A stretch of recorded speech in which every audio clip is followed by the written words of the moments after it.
નમસ્કાર દર્શક મિત્રો, હું Dilip Kumar Parmar, film actor, singer, anchor ફરી એકવાર આપની સમક્ષ સિને સરિતાના માધ્યમથી ઉપસ્થિત થયો છું.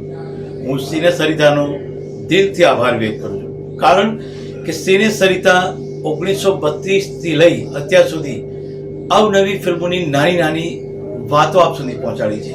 અને અમે અત્યારે આવી ગયા છીએ 1978ના દાયકામાં.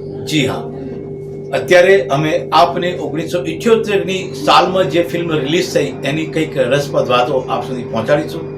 અને આજની મજેદાર ફિલ્મ છે જંતરવાળો જુવાન. તો ચાલો આપણે માણીએ સિને સરિતાના માધ્યમથી જંતરવાળા જુવાનની નાનકડી વાતો. જંતરવાળો જુવાન એટલે કદાચ તમારા ધ્યાનમાં એવું આવ્યું છે જંતર.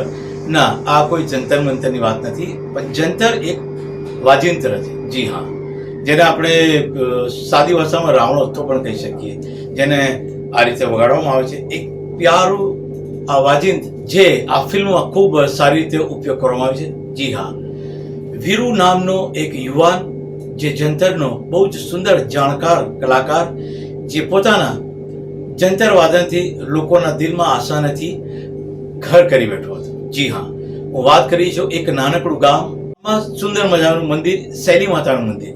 આ માતાજીના દર્શન કરવા ગામના રહીશ લોકો આવતા.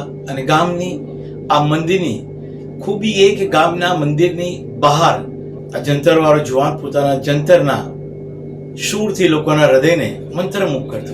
આવા જ સમયની અંદર રાજાની કુંવરી, જી હા, રાજાની કુંવરી આ મંદિરના દર્શને આવે છે અને જંતરવાળાના જંતરના સૂરમાં એવી ખોવાઈ જાય છે કે બંનેની વચ્ચે પ્રણય શરૂ થાય છે. જી હા, પ્રેમના સંબંધો શરૂ થાય છે. એ કુંવરી હંમેશા આ જંતરવાળાના વાજિંત્રને સાંભળવા અચૂક આવતી મંદિર. અને કહેવાય છે ને કે પ્રેમ અને ખુશ્બુ ક્યારેય છુપાતા નથી. જી હા, જેમ ખુશ્બુની મહેક દરેકને થઈ જાય છે, એમ પ્રેમની પણ જાણ બધાને થઈ જાય છે. આ રાજાને પણ પોતાની કુંવરીની આ વાતની જાણ થઈ કે એ જંતરવાળાના પ્રેમમાં પડી છે. રાજા ક્રોધિત થયો અને આ જંતરવાળા જુવાનને ગામથી બહાર કાઢી મૂકે છે. ગામથી, એને ગામ વટો જેને કહેવાય દેશી ભાષામાં, ગામથી બહાર કાઢી મૂકે છે. પણ કહે છે ને કે પ્રેમ જ્યારે સાચો હોય ત્યારે ગમે તે સ્વરૂપમાં ફરી એક વખત જરૂર મળે છે. આ જંતરવાળો ગામ પર ગામ ફરતા વાજિંત્ર વગાડતા અચાનક ફરીથી આ બંને યુગલનું એક મિલન થાય છે, પ્રેમનું મિલન. જેમાં જંતરવાળો આ કુંવરી સાથે મળે છે અને બંનેની પ્રેમનું એક સુખદ અંત આવે છે. બંને સાથે મળી એક સુંદર મજાનું જીવન જીવે છે. જી હા, આ હતી આ સુંદર મજાની વાર્તા જંતરવાળા જુવાની. એટલે કે સુંદર મજાનું વાજિંત્ર જે મને બહુ પ્રિય છે. રાવણોત્સવ પણ એક સમય કહી શકાય.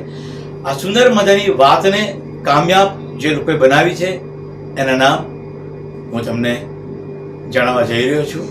આ ફિલ્મમાં સુંદર મજાના બે પાત્રો, જંતરવાળો જુવાન જેનો સુંદર મજાનો રોલ જેમણે કર્યો છે એ છે પ્રશાંત. કે જી હા, આ એક પ્રશાંત છે જેણે સુંદર મજાના એક અદ્ભુત ડાયરેક્ટર વી શાંતારામની ફિલ્મોમાં કામ કર્યું હતું. અને રાગિણીના પાત્રમાં આપણી ગુજરાતી ચલચિત્રની નામાંકિત કલાકાર રાગિણીજી. સુંદર મજાની ફિલ્મનું નિર્માણ થયું શિલ્પિકા બેનર તળે, જેના નિર્માતા છે રમેશ ઠાકર અને હરિ દેસાઈ. આ ફિલ્મના સહકલાકારો જંખના દેસાઈ, રમેશ મહેતા, પુષ્પા શાહ અને રમ્યા. ફિલ્મના દિગ્દર્શક હતા રમણ દેસાઈ અને સુંદર મજાનું સંગીત આપ સુધી પહોંચાડ્યું અવિનાશ વ્યાસે. તો આ હતી સુંદર મજાની ફિલ્મ જંતરવાળો જુવાન. તમને કદાચ અમારી માહિતી બહુ સારી લાગી છે. સિને સરિતાના પ્રાયોજક છે Ruku herbal products, gold hair oil અને ડાયમંડ મસાજ ઓઇલ. સવારની લહેજત, ગરમાગરમ ચા અને વ્રજકિશન ભૂમિ અખબાર. વ્રજકિશન ભૂમિ સિને સરિતાના મીડિયા પાર્ટનર.